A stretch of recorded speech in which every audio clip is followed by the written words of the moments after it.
রাষ্ট্রীয় সন্ত্রাসের বিরুদ্ধে জমে থাকা ক্ষোভের বিস্ফোরণে ছাত্র জনতার বুকের তাজা রক্ত ও জীবনের বিনিময়ে ফ্যাসিবাদ স্বৈর শাসক শেখ হাসিনার পলায়নের মধ্য দিয়ে এক ঐতিহাসিক বিজয় পেয়েছি। আমাদের এই অর্জনকে নষ্ট করার জন্য দেশি বিদেশি গভীর চক্রান্ত বিদ্যমান। এই চক্রান্তের হাত থেকে বাংলাদেশকে রক্ষা করতে হলে আমাদের সকলকে ঐক্যবদ্ধ থাকতে হবে।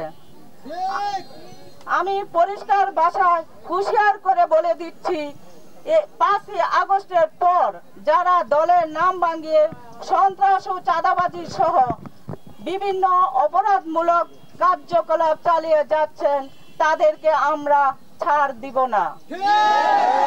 জনগণকে সাথে নিয়ে আমরা তাদেরকে 2500-এর মাটি থেকে বিদায় করব। টিকেটের মালিক এদেশের আপামর জনগণ।